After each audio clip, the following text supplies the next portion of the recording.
Kansara DTV news ગુજરાતીમાં આપનું સ્વાગત છે। નજર કરીએ આજના મુખ્ય સમાચારો। બારડોલીમાં માનવ સેવાનો એક અનોખો મહાયજ્ઞ યોજાયો છે। શ્રી ભક્તરાજ જલારામ પ્રાર્થના સમાજ દ્વારા આયોજિત ભવ્ય રક્તદાન શિબિરમાં રક્તદાતાઓનો અભૂતપૂર્વ પ્રતિસાદ જોવા મળ્યો હતો। 650થી વધુ લોકોએ નોંધણી કરાવી હતી, જ્યારે 450થી વધુ યુનિટ એકત્ર થતાં બારડોલીનો અગાઉનો રેકોર્ડ તોડ્યો। માનવ સેવા એ જ પ્રભુ સેવા આ ઉક્તિને સાકાર કરતી બારડોલીની શ્રી ભક્તરાજ જલારામ પ્રાર્થના સમાજ દ્વારા ગુરુવારે ભવ્ય રક્તદાન શિબિરનું આયોજન કરવામાં આવ્યું હતું। કાર્યક્રમની શરૂઆત દીપ પ્રાગટ્ય સાથે કરવામાં આવી હતી, જેમાં નગરના અગ્રણી મહાનુભાવો અને આગેવાનો ખાસ ઉપસ્થિત રહ્યા હતા। શિબિરમાં બારડોલી તેમજ આસપાસના વિસ્તારોમાંથી મોટી સંખ્યામાં યુવાનો, મહિલાઓ અને નગરજનોએ ઉત્સાહભેર ભાગ લીધો હતો। બપોરથી શરૂ થયેલી રક્તદાન શિબિર મોડી રાત સુધી ધમધમતી રહી હતી। રક્તદાન માટે લોકોની સતત અવરજવર અને લાંબી કતારો જોવા મળી હતી। આયોજકોના જણાવ્યા અનુસાર 650થી વધુ લોકોએ રક્તદાન માટે નોંધણી કરાવી હતી, જેમાંથી 450થી વધુ યુનિટ રક્ત એકત્ર કરવામાં આવ્યું હતું। આ સાથે બારડોલીમાં અત્યાર સુધી યોજાયેલી રક્તદાન શિબિરોના તમામ રેકોર્ડ તૂટી ગયા હોવાનું માનવામાં આવી રહ્યું છે। રક્તદાન શિબિરમાં ભાગ લેનારા તમામ દાતાઓ માટે દાતા શ્રી પ્રફુલભાઈ મોહનભાઈ પટેલ દ્વારા વિશેષ ભેટની વ્યવસ્થા કરવામાં આવી હતી।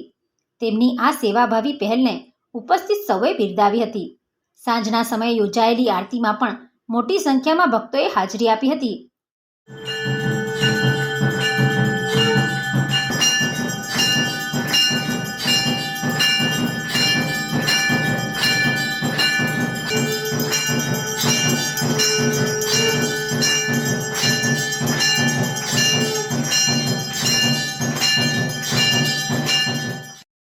દર ગુરુવારે શરૂ કરાયેલા ભંડારામાં મહાપ્રસાદીનો લાભ લઈ ભક્તોએ ધાર્મિક અને સેવાકીય કાર્યક્રમને સફળ બનાવ્યો હતો।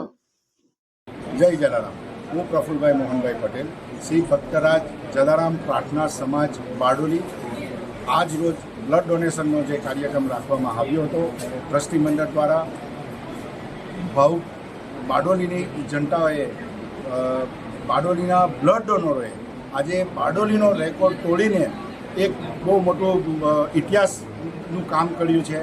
આજે 3.5 કલાકના સમયગાળા દરમિયાન 460 બોટલનું રક્ત આપી ચૂક્યા છે રક્તદાતાઓ, અને હજી 300 ભક્તો રક્તદાતાઓ વેઇટિંગમાં છે।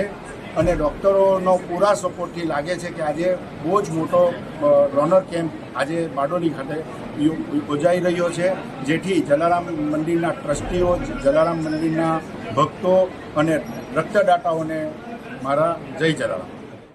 Bureau report, DTV news, Bardoli.